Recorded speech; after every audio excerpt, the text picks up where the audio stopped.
전능하신 이 여호와 하나님께서 말씀하사 해 돋는 데에서부터 지는 데까지 세상을 부르셨도다. 온전히 아름다운 시온에서 하나님이 빛을 비추셨도다. 우리 하나님이 오사 잠잠하지 아니하시니 그 앞에는 삼키는 불이 있고 그 사방에는 광풍이 불리로다. 하나님이 자기의 백성을 판결하시려고 위 하늘과 아래 땅에 선포하여 이르시되 나의 성도들을 내 앞에 모으라. 그들은 제사로 나와 언약한 이들이니라 하시도다. 하늘이 그의 공의를 선포하리니 하나님 그는 심판장이심이로다. 아멘.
겸손하신 예수님, 주님은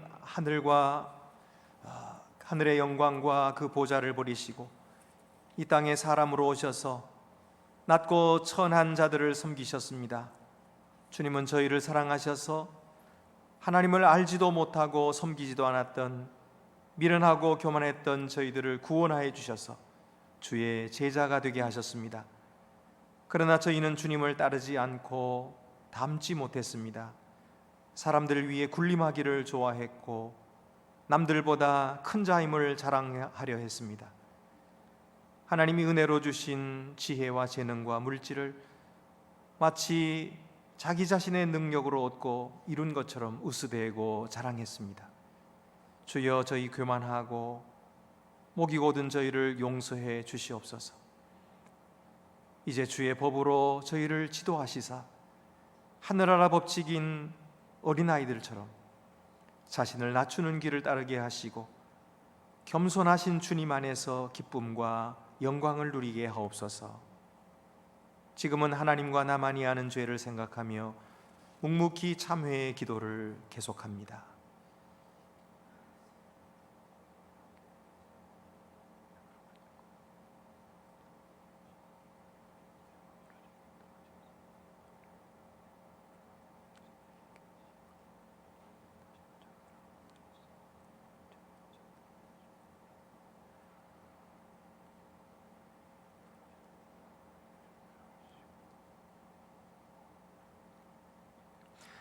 인자가 세상에서 죄를 사하는 권능이 있는 줄을 너희로 알게 하려 하노라.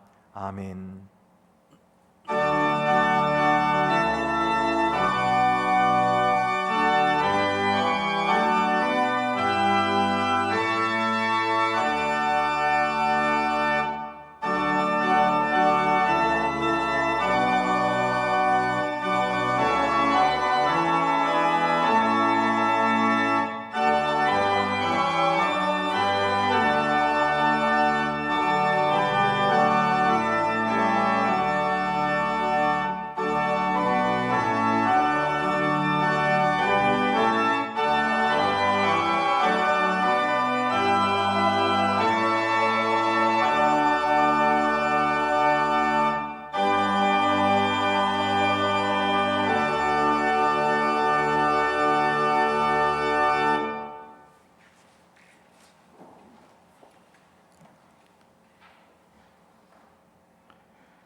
너희 모든 나라들아 여호와를 찬양하며 너희 모든 백성들아 그를 찬송할지어다. 우리에게 향하신 여호와의 인자하심이 크시고 여호와의 진실하심이 영원하미로다. 사랑의 하나님, 하나님 자신을 비우시고 그 안에 세상을 창조하시고 창조물을 끝까지 사랑하시는 그 크신 사랑을 감사드립니다. 하나님, 너희는 잠깐 손을 멈추고 내가 하나님임을 알라 하셨습니다. 하나님은 우리의 피난처시며 우리의 힘이시며 어려운 고비마다 우리 곁에 계시는 구원자이심을 고백합니다. 하나님, 우리에게 잠시 손을 멈추라 하심은 탐욕스러운 개발과 이미 우리에게 크신 복을 주셨으나 그 복된 세상으로 회복됨을 외면하고 그저 세상 것을 구하는 기도를 멈추라 하셨습니다. 그리고 내가 하나님임을 알라 하심은 이스라엘 역사를 통해서 보여주신 그 종말론적 미래를 오늘 우리들의 삶 한가운데 투영하셔서 하나님의 통치가 이루어지는 세상으로 이끄심을 기억합니다. 하나님은 우리의 힘이시니 이제 우리에게 활동하시길 소망합니다. 사람을 통하여 일하신다 하셨으니 바닥까지 내려간 이 땅의 교회를 보면서 우리가 반성하고 이를 통해 진정한 예배가 회복되고 말씀이 회복되고 몸 되신 교회가 회복되어 종교 장사가 아닌 올바른 하나님 나라가 회복되고 이를 전하는 우리가 되도록 힘 주시기를 소망합니다. 하나님, 이제 사순절을 앞두고 있습니다. 그 옛날 신앙 선조들이 하듯이 매년 기념식 같은 절기가 되풀이되고 새해 새날이 되어 다시 생명을 얻는 기념일이 아니라 탐욕의 결과로 탄생한 질병과 기득권 권력의 논리로 수많은 사람이 질병으로 죽고 생계가 힘이 들어서 삶의 터전에 문을 닫고 성폭력과 영유아 폭력이 난무하고 삶의 고통에 가족이 생명을 놓고 가진 자와 못 가진 자의 법의 잣대가 공평치 않은 바로 오늘 이 세상의 사순절이 되어서 주님의 증거를 기억하며 우리의 삶이 선포되기를 소망합니다. 공의와 정의가 주의 보좌에 비춰라. 인자함과 진실함이 주 앞에 있나이다. 하나님을 우리의 왕으로 고백한다는 것은 사랑과 공의와 정의의 세상을 추구하고 그를 따르겠다고 하는 선언이기도 합니다. 2021년의 사순절에는 우리가 선포한 것에 대한 삶의 실천으로 이어지기를 소망합니다. 하나님, 평생을 가난하고 힘없는 사람을 돕다가 또 말씀대로 살기 힘쓰다 이제 노회하여 병상에 누운 교회 모든 권속들, 그들은 복이 있다 하셨으니 이제 병상에 계실 때에도 돌보아 주시고, 주님과 공동체를 그리워하는 자녀들과 의료진으로 일하며 질병의 최전선에서 사투를 벌이는 모든 의료진 또한 기억하여 주시고 위로하여 주시고, 오늘 가족을 먼저 주님 나라로 보낸 이정배 집사의 가족을 위로해 주시기를 소망합니다. 하나님, 공동체의 모임이 너무 그립고 내가 참 많이 사랑했음을 깨닫습니다. 그러나 가만히 생각해 보면은 이 공동체를 사랑하듯이 사랑받아야 할 그들을, 예수님이 사랑하신 그들을 더 사랑하란 깨달음 주시는 것이라 생각됩니다. 이런 사랑을 얼마나 그리워할까 하는 그런 깨달음입니다. 이제 우리 안에 예수님께서 심어주신 사랑을 그들과 나누어지기를 소망합니다. 하나님의 일하심이 안동교회 모든 지체를 통하여 증거되어서 또 그렇게 증거되길 또 소망합니다. 또한 예배를 통한 위로와 하나님만이 주실 수 있는 기쁨이 충만하기를 소망하며 사랑이신 나사렛 예수 그리스도의 이름으로 기도합니다. 하늘에 계신 우리 아버지, 아버지의 이름을 거룩하게 하시며 아버지의 나라가 오게 하시며 아버지의 뜻이 하늘에서와 같이 땅에서도 이루어지게 하소서. 오늘 우리에게 일용할 양식을 주시고 우리가 우리에게 잘못한 사람을 용서하여 준 것 같이 우리의 죄를 용서하여 주시고 우리를 시험에 빠지지 않게 하시고 악에서 구하소서. 나라와 권능과 영광이 영원히 아버지의 것입니다. 아멘.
주보를 참고하시고 봉헌 드리시겠습니다.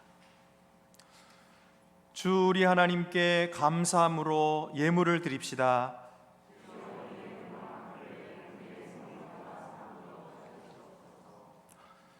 한량없는 은혜를 베푸시고 또 베푸시기를 기뻐하시는 하나님, 주님께서 저희를 사랑하시사 그 크고 놀라우신 사랑을 저희들이 받았지만은 그 사랑이 얼마나 되는지 가히 잴 수도 없을 만큼 크십니다. 존재도 없고 사랑받을 가치도 없는 저희를 그토록 사랑하시고 용서하시고 받아주시니 저희가 어찌 그 큰 사랑을 다 깨달을 수가 있겠습니까? 또 어떻게 다 갚아드릴 수가 있겠습니까? 알면 알수록 더 깊고 넓어서 받는 것이 죄송한 마음만 커가는 것 같습니다. 다 갚을 수 없는 사랑인 줄 알지만 조금이라도 갚고자 하는 마음으로 사랑과 정성의 이 예물을 바칩니다. 주님께서 받으시사 영광 삼으시옵소서. 우리 주 예수 그리스도의 이름으로 봉헌 기도 드립니다. 아멘. 모두 자리에 앉으시겠습니다.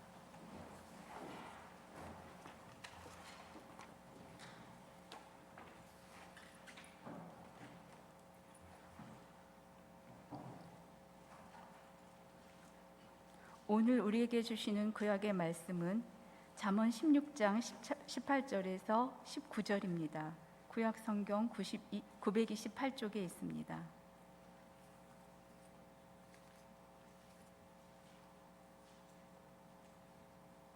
교만은 패망의 선봉이요 거만한 마음은 넘어짐의 앞잡이니라.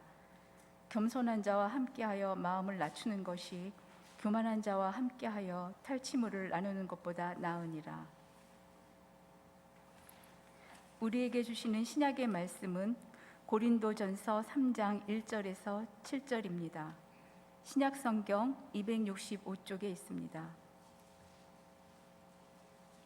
형제들아, 내가 신령한 자들을 대함과 같이 너희에게 말할 수 없어서 육신에 속한 자 곧 그리스도 안에서 어린 아이들을 대함과 같이 하노라. 내가 너희를 저주로 먹이고 밥으로 아니하였노니 이는 너희가 감당하지 못하였음 이거니와 지금도 못하리라. 너희는 아직도 육신에 속한 자로다. 너희 가운데 시기와 분쟁이 있으니 어찌 육신에 속하여 사람을 따라 행함이 아니리요. 어떤 이는 말하되 나는 바울에게라 하고 다른 이는 나는 아볼로에게라 하니 너희가 육의 사람이 아니리요. 그런즉 아볼로는 무엇이며 바울은 무엇이냐? 그들은 주께서 각각 주신 대로 너희로 하여금 믿게 한 사역자들이니라. 나는 심었고 아볼로는 물을 주었으되 오직 하나님께서 자라나게 하셨나니 그런즉 심는 이나 물 주는 이는 아무것도 아니로되 오직 자라게 하시는 이는 하나님뿐이니라.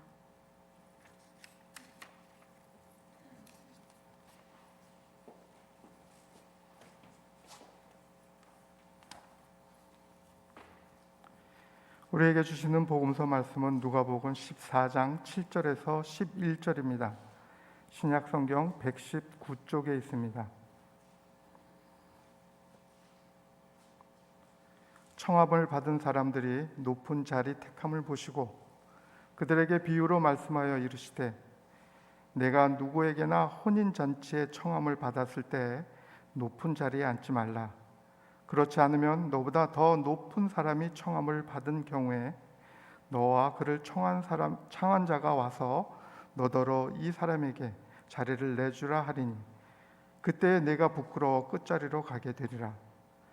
청함을 받았을 때 차라리 끝자리에 앉으라.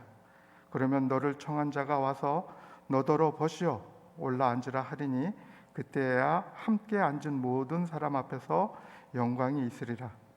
오롯 자기를 높이는 자는 낮아지고 자기를 낮추는 자는 높아지리라. 이 말씀은 하나님의 말씀입니다. 아멘.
A씨는 작은 회사의 대리였습니다.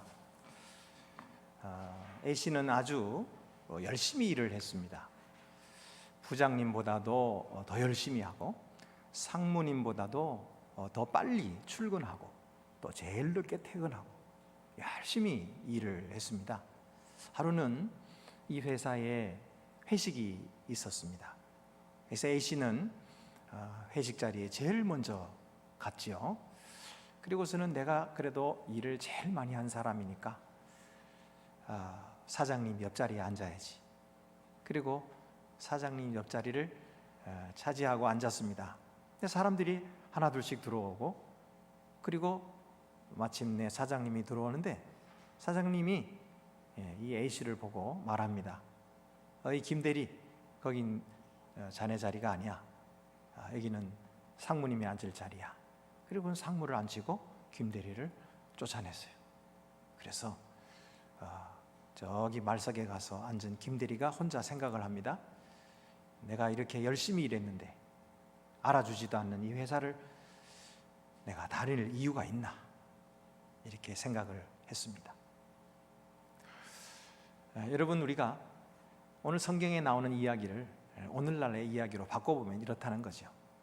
예수님께서 너희가 잔치자리에 초대를 받거든 높은 자리에 앉으려 하지 말고 가서 말석에 앉으라, 이렇게 말씀하신 것을 오늘날에 비춰보면 그렇다는 거죠.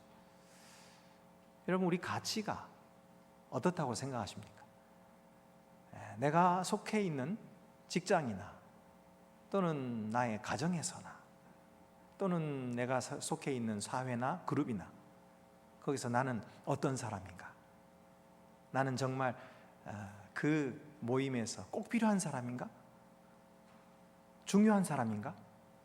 아니면 있으나 마나한 별로 가치가 없는 사람인가? 여러분, 이것을 측정하고 이것을 생각하는 것은 누구에게나 아주 중요한 일입니다. 어쩌면 우리가 이 세상에 살아갈 때 정말 제일 중요한 일로 여기고 살아가고 있는지도 몰라요. 그렇다면 진짜 나의 가치는 얼마나 될까요? 그것을 어떻게 알 수 있을까요? 그리고 그걸 정말 측정할 수 있을까요? 자, 오늘 성경 말씀을 우리가 잘 보면은 2000년 전에 예수님이 하신 말씀이지만 좀 전에 제가 말씀드린 것처럼 그거는 옛날 얘기가 아니고 오늘 우리들의 이야기, 오늘 우리들의 삶 속에서 내가 있는 그 자리에서 나는 어떤 가치가 있느냐 하는 것을 예수님께서 알려주시는 거거든요. 만약에 우리가 이 말씀의 깊은 의미를 깨닫고 그리고 이 말씀을 우리가 믿음으로 받아들이면 우리는 높은 자리에 있든지 낮은 자리에 있든지 상관없이 우리의 가치를 알고 떳떳하고 그리고 용기 있게 살아갈 수 있게 되는 것입니다. 그럼 오늘 이야기하는 예수님의 말씀은 무엇일까요? 첫 번째는요, 내 자신의 가치는 내가 정할 수 없다, 그렇게 말씀하시는 거예요. 자, 누가복음 14장 8절 9절 말씀 보면은 내가 누구에게나 혼인잔치에 청함을 받았을 때에 높은 자리에 앉지 말라. 그렇지 않으면 너보다 더 높은 사람이 청함을 받은 경우에 너와 그를 청한 자가 와서 너더러 이 사람에게 자리를 내주라 하리니 그때에 내가 부끄러워 끝자리로 가게 되리라. 자, 여기서 가치를 정하는 자가 누구입니까? 자기 자신이 아닌 거예요. 자기 자신은 나는 지금 높은 자리에 앉을 사람이야, 나는 중요한 사람이야, 나는 가치 있는 사람이야 라고 생각을 하고 높은 자리에 가서 앉았지만은 결국은 쫓겨나게 됐죠. 자기가 판단한 거, 자기 가치를 결정하는 것이 아닙니다. 그러면 사람들이 결정할까요? 내 그룹에 있는 사람들이 나를 귀하게 여겨주면 내 가치가 올라가고 내 그룹에 있는 사람들이 나를 무시하면 내 가치가 떨어질까요? 우리가 그렇게 생각하기 때문에 무시당하면 기분 나쁜 거예요. 그래서 화가 나는 거예요. 그래서 막 그 사람들에게 따지고 화를 내는 거죠. 근데 정말로 다른 사람들이 내 가치를 결정할 수 있을까요? 어떤 스승이 제자에게 한 가지 일을 시켰습니다. 여기 이 돌멩이를 가지고 가서 시장에 가서 팔아라. 그런데 절대로 어떤 사람이 값을 부르거든 그 값에는 팔 수가 없습니다. 그렇게 이야기를 해라. 그 얘기만 해라. 그랬어요. 그래서 이 제자가 스승이 시키는 대로 돌멩이를 가져다가 펴놓고 팔았어요. 근데 어떤 사람들은 지나가다가 뭐 저 돌멩이를 팔아 그러고 웃고 지나갔어요. 근데 어떤 노인이 와가지고 이 돌멩이를 팔고 있는 겁니까? 저한테 파세요. 그래서 얼마 주실랍니까?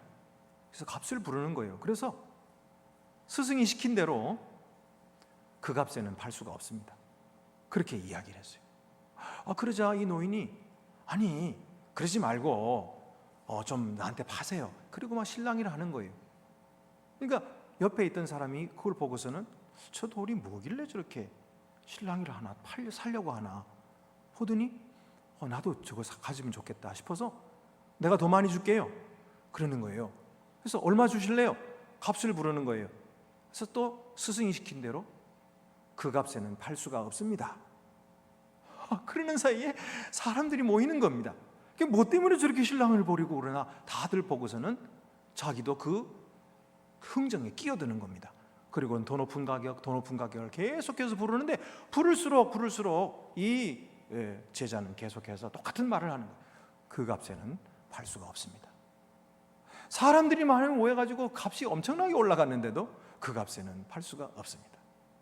결국은 자연스럽게 이 제자가 그 돌멩이를 싸들고 집으로 돌아갔다는 거예요. 스승에게 돌아왔어요. 스승이 하는 말이 이제야 알겠느냐? 사람들이 매기는 가치가 얼마나 헛된 줄을.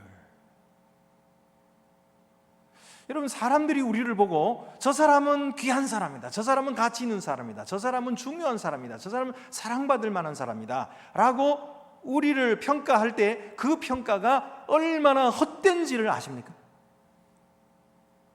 그것은요 사람마다 다르고요, 그건 시간 따라 다르고요, 사람의 기분 따라 달라요. 그거를 믿으라고요? 믿을 수 없습니다. 믿어서도 안 됩니다. 그런 사람들의 가치 기준을 따라 살면 불행해집니다. 거기에 따라 춤을 추고 끊임없이 그런 사람들에게 인정받기를 애를 쓰고 이 세상 많은 사람들이 살아가고 있지만 예수님은 우리에게 말씀하십니다. 너희는 그렇게 살지 말아라. 너희는 하나님의 자녀들이야.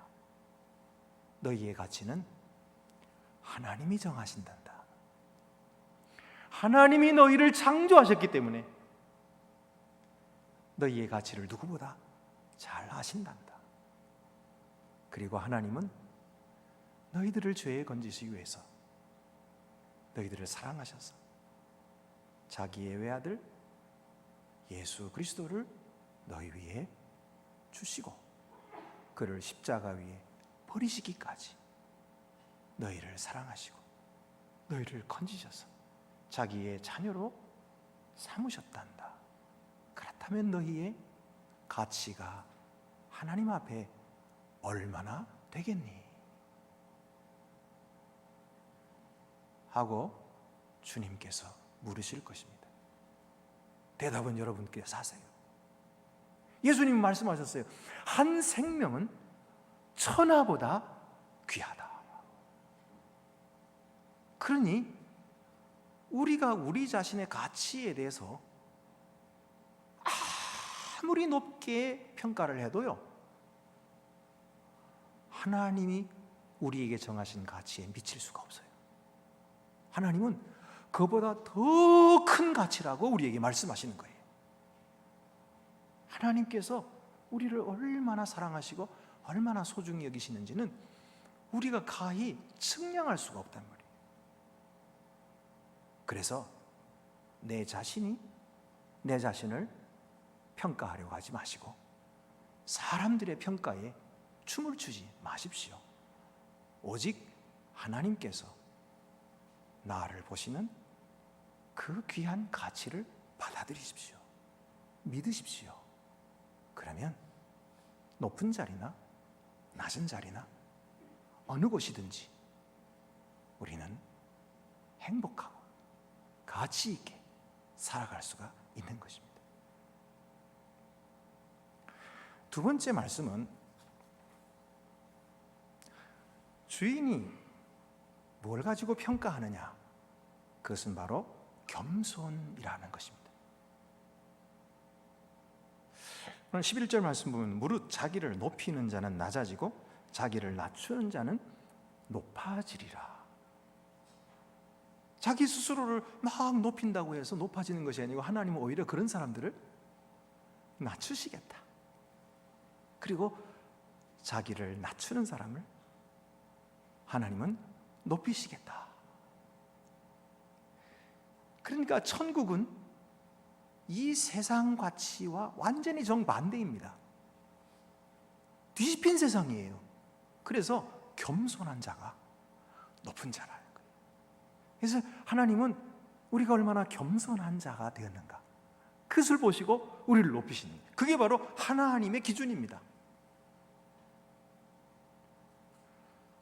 여러분, 우리가 겸손한다고 하는 것은 무엇입니까? 자기 자신을 돌아볼 줄 아는 것이 겸손이에요. 자기 자신이 얼마나 높아지기를 원하는지 그거를 볼 줄 아는 사람, 다른 사람들에게 인정받고 싶은 마음이 얼마나 많은지 그것을 볼 줄 아는 사람, 그 사람이 겸손할 줄 아는 사람이에요. 자기 볼 줄 모르면은 절대로 겸손해지지를 못해요. 레리 드레슬러라고 하는 사람이 Standing in the Fire, 불 속에 서다라는 책을 썼어요. 이 책은 신앙서적이 아니고요, 이 책은 기업을 경영하는 사람들에게 회의를 어떻게 잘 인도할 것인가를 가르쳐주는 책입니다. 리더가 회의를 인도하는 중에 사람들이 서로 자기 주장을 해서 다툼이 일어나고 갈등이 일어나고 싸움이 일어나는데 마치 불이 붙듯이 그냥 타오른다는 거예요. 그럼 리더는 그 불 속에서 어떻게 평정을 찾고 어떻게 지혜롭게 그리고 용기 있게 그 모임을 인도해 갈 것인가 하는 것을 이야기해 주는 책이에요. 그러니까 이 사람이 하는 얘기는 뭐냐면, 사람은 누구든지 결정이 자기 마음에 안 들 때 마음이 불편하다는 거예요. 그리고 마음에 안 드는 게 아니라 이 결정이 어디로 가는지도 모를 때, 그럴 때 마음이 아주 불편하다는 거예요. 누구나 다 마음이 불편하죠. 그런데 마음이 불편한 이것은 내면적인 거예요. 내면적인 거. 그리고 결정이 엉뚱한 방향으로 가는 것처럼 보이는 것도 내가 판단하는 거예요. 근데 이 외면적인 것과 이 내면적인 것을 구분하지 못하고 이게 막 뒤섞여가지고 별 문제 아닌 걸 가지고 내 속이 불편하니까 그게 화를 내고 별 문제 아닌 걸 가지고 사람들에게 아주 기분 나쁘게 하고 이렇게 되기가 쉽다는 거예요. 누구나 다. 근데 왜 그렇게 되느냐? 자기 자신을 보지 못하기 때문이라는 거예요. 자기 자신 속에는 해결되지 못한 갈등, 불만, 어떻게 해결해야 될지 모르는 문제들이 그대로 있기 때문에, 그래서 내 속에는 지금 불편한 거예요. 속이 불편한데 이 불편한 속과 외부적인 환경과를 구분을 못하고 외부적인 환경에 문제가 있다, 저 사람이 문제다, 그리고서는 갖다가 퍼붓고 화를 내고, 그러니까 이 불이 붙고 엉망진창이 되는 거예요. 그래서 좋은 리더는 어떻게 하냐? 자기 자신을 볼 줄 알아야 된다. 거울 앞에 설 줄 알아야 된다. 이런 얘기를 하는 겁니다. 드레스는 이렇게 말합니다. 자기 인식이 없으면 자기가 보고 생각하고 느끼는 것이 모두 명백한 진리가 되는 세상에 살게 된다. 자기 인식이 없으면 모든 선택은 자기 의요, 모든 행동은 자기 정당화가 된다. 자기 인식이 없이 사는 사람에게 세상은 무식한 낙원이다. 자아도취에 사는 거죠.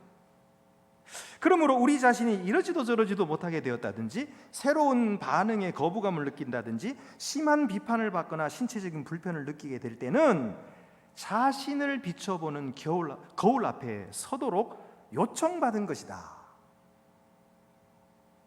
마음에 불편함이 생겼으면은, 그럼 그건 지금 불러주는 거예요. 누가? 거울이 나를 불러주는 거예요. 와서 너 자신을 비춰봐라. 내가 어떤 상황에 있는지. 거울을 비추는 목적이 무엇입니까?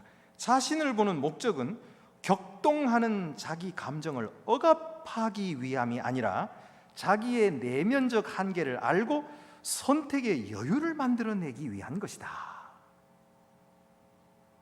그렇게 자기 자신을 보면서 나를 막 억압하려고 하는 것이 아니고, 내가 얼마나 어려운 환경에 처해 있는가, 그것을 보고 함께 웃어주고, 그러면서 여유를 가질 수 있고, 그리고 그 여유 속에서 새로운 창조의 대안들을 만들어낼 수 있도록 해주기 위한 거죠. 여러분, 그러므로 이 사람 얘기도 결국은 자기 자신의 모습을 돌아보고 자기 자신의 한계를 인정할 줄 알고, 그리고 다른 사람을 존중할 줄 아는 이 겸손한 사람이 바로 그 모습이 회의에 참석한 사람들에게도 비추어져서 그들도 그런 사람이 될 수 있는 가능성을 열어준다는 거예요.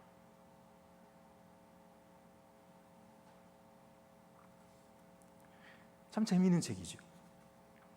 여러분, 오늘도 하나님께서는 우리에게 거울 앞으로 초대하고 계십니다. 세상이 엉망진창으로 돌아가는 것 같고, 내가 이해할 수 없는 방향으로 흘러가는 것 같아서 마음이 불편하고 또 때로는 화가 날 때, 그때 하나님께서 우리를 거울 앞으로 초대하는 거예요. 너는 누구라고 생각하느냐? 네가 사람들에게 인정받고 싶으냐? 사람들에게 알려지고 싶고 중요한 사람이 되고 싶으냐? 너는 이미 중요한 사람이야.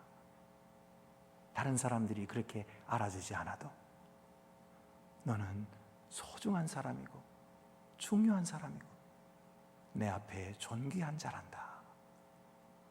하나님께서 말씀해 주시는 것을 듣고, 그렇구나, 사람들이 알아주는 게 중요한 게 아니구나, 하나님께서 나를 소중히 여기시는구나, 그리고 나를 지켜주시는구나, 그리고서는 문제 속에서도 여유를 찾고 그 속에서 창의적인 대안을 찾아낼 수 있는 거죠.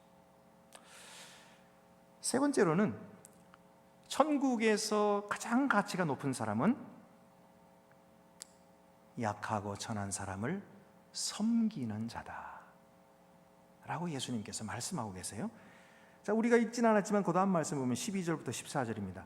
또 자기를 청한 자에게 이르시되 내가 점심이나 저녁이나 베풀거든 벗이나 형제나 친척이나 부한 이웃을 청하지 말라. 두렵건대 그 사람들이 너를 도로 청하여 내게 가품이 될까 하노라.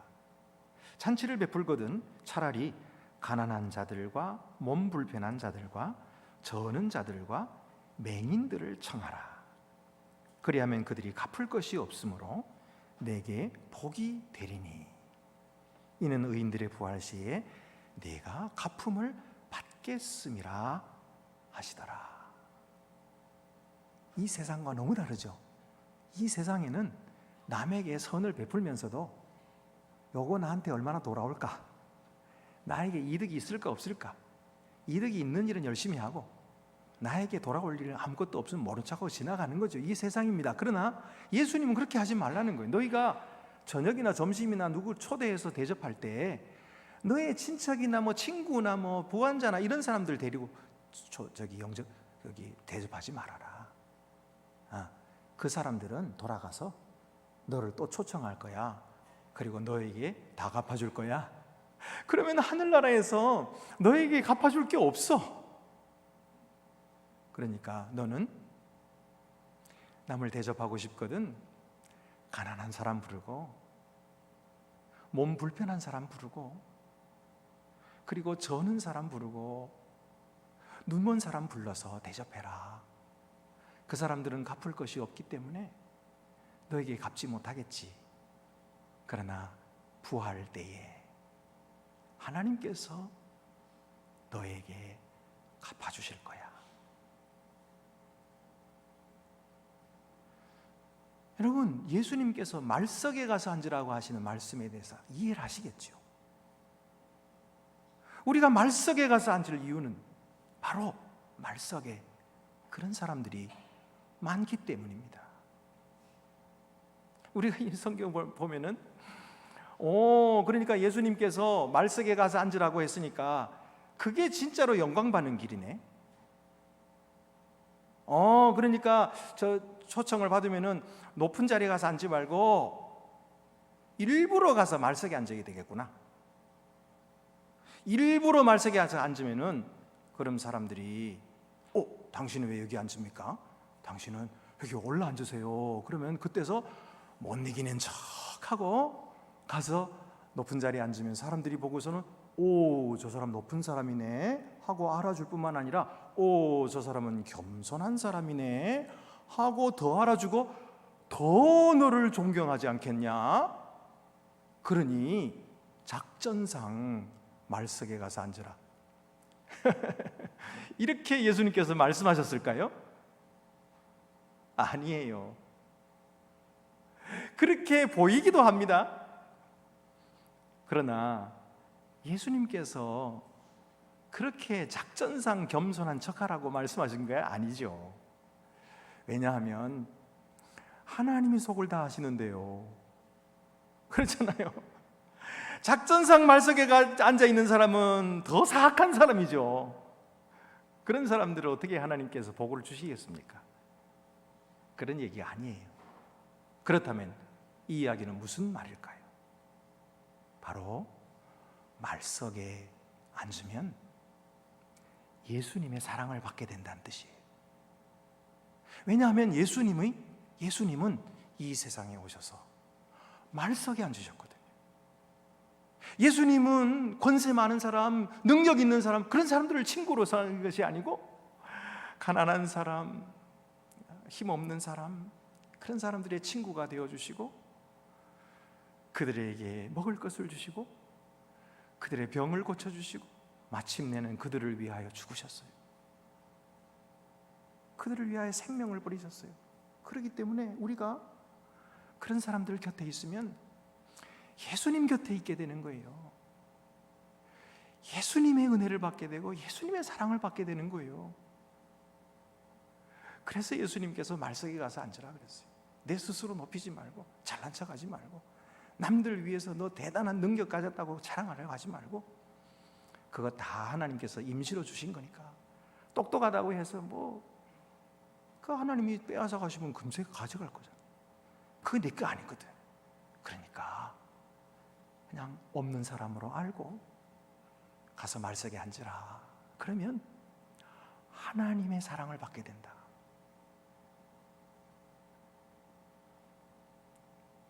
여러분, 우리가 다른 사람 앞에서 말석에 가서 앉기가 정말 싫습니다. 왜냐하면요, 우리가 그렇게 말석에 앉았다가 정말로 사람들이 나를 그런 사람으로 알면 어떡해? 응? 나를 진짜 능력 없는 사람으로 알고 나를 무시하면 어떡하지? 그 걱정 때문에요, 겸손한 자리로 내려갈 수가 없어요. 그런데 여러분 생각해 보세요. 정말 그런 일이 벌어질까요? 아니요. 그런 일이 벌어질 수는 있지만은 극히 희박합니다. 그것보다도 우리가 말석에 내려가면 더 좋은 일이 생깁니다. 더 좋은 일이 뭐냐면 하나님께 사랑을 받는 거예요. 하나님께 사랑을 받아요. 왜냐하면 예수님은 가난한 자의 친구가 되시거든요. 모자란 자, 약한 자의 친구가 되시거든요. 그들에게 은혜를 베푸시지 잘난 자에게 은혜를 베푸시지 않거든요. 그래서 우리가 낮아지면 하나님께 복을 받는 거예요. 사실 우리가 잘난 척하면은요, 내가 강한 사람이야, 내가 능력 있는 사람이야, 그러면 사실은 능력이 없다는 거예요. 능력이 없으니까 내가 능력 있는 사람처럼 보여야 되잖아요. 그러니까 더 잘난 척하고 더 뛰어난 척 해야죠. 가려야죠. 그 말은 나는 부족한 사람이라 이 말이에요. 나는 그런 사람이 못 된다는 말이에요. 똑똑한 척 하면은요, 그 사람은 사실은 똑똑하지 못하다 이 말이에요. 그걸 인정하면 주님이 사랑해 주십니다. 하나님의 은혜가 임합니다. 그래서 말석에 가서 앉으라 하고 말씀하신 거예요. 사실 저도 목사지만은 겸손하기가 너무 어려운 것 같아요. 너무 어려워요. 너무 어려워요. 좀 사람들한테 좀 잘난 척하고 보이고 싶고, 그래도 능력 있는 사람이라야 담임 목사가 되지 않겠어요? 그러니까 능력 있는 사람으로 비춰보고 싶어요. 그래서 참 마음속에 늘 갈등입니다. 여러분 그렇지 않나요? 그래도 또 오늘 예수님은 이 말씀을 통해서 우리에게 초대하십니다. 너무 걱정하지 마라. 네가 능력 없다고 해서, 잘나지 못했다고 해서 쫓겨날 것 같으냐? 사람들이 너를 쫓아내고 너를 무시하고 그럴 것 같으냐? 그렇지 않아. 주님께서 우리에게 위로해 주십니다. 오늘도 우리가 얼마나 소중한 자인 것을 주님께서 가르쳐 주고 계시죠. 주님은 오늘도 우리를 겸손의 자리로 말석으로 초대하고 계십니다. 그곳에 가면 주님의 사랑이 있고, 그곳에 가면 주님의 위로가 있고, 그곳에 가면 참다운 가치가 있습니다. 하나님이 우리를 존귀하게 여기십니다. 이리로 오너라. 나의 영광을 너에게 나누어 주마. 나와 함께 새 나라를 다스리자. 그리고 우리를 초대하고 계시는 것입니다. 오늘도 서로 높아지려고 하는 이 세상 한복판에서, 교회 한복판에서, 가정 한복판에서 낮아지고 겸손해지고 또 말석으로 내려가려고 선택하는 여러분에게 하나님이 축하하시고 하나님께서 큰 은혜를 베풀어 주시고 우리가 얼마나 존귀한 자인지를 알게 해주실 줄 믿습니다. 기도드리시겠습니다. 은혜로우신 하나님 아버지, 우리는 주님의 말씀을 다 듣고서도 그 말씀대로 쉽게 실천하지 못하는 부족한 사람들입니다. 하나님은 우리를 존귀한 자라고 말씀하셨지만 그 존귀함을 깨닫지 못한 채 세상 사람들에게 인정을 구하고 세상에서 높임을 받기를 원하는 그런 자들입니다. 주여 불쌍히 여겨주시고 용서하시고 다시 겸손하신 주님께로 낮아지게 해 주시옵소서.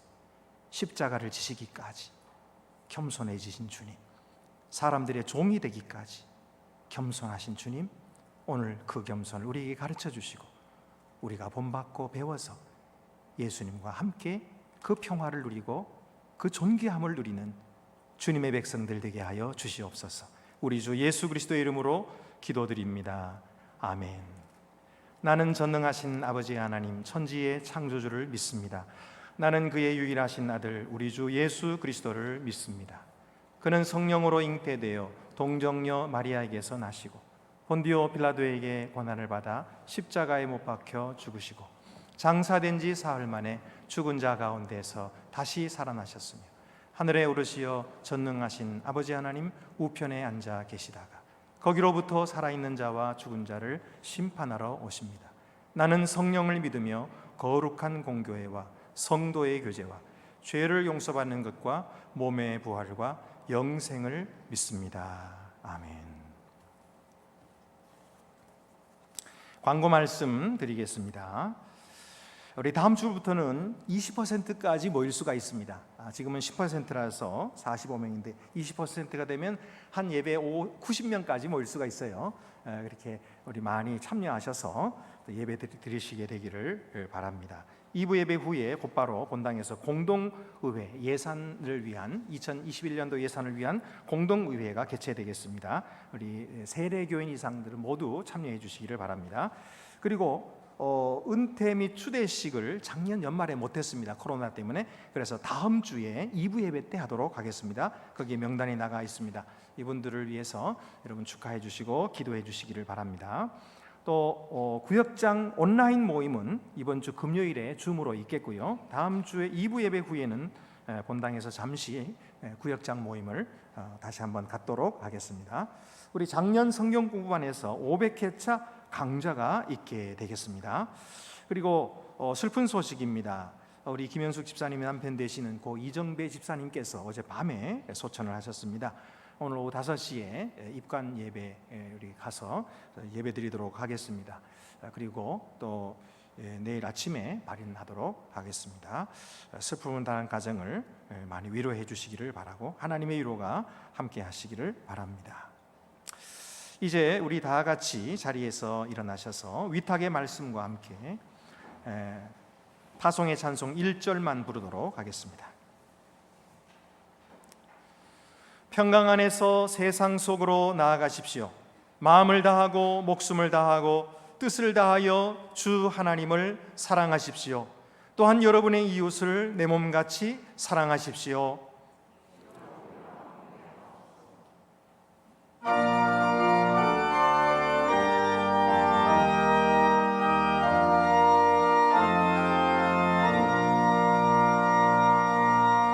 주님의 평화가 우리의 만남 속에 넘치게 하소서. 넘치게 하소서.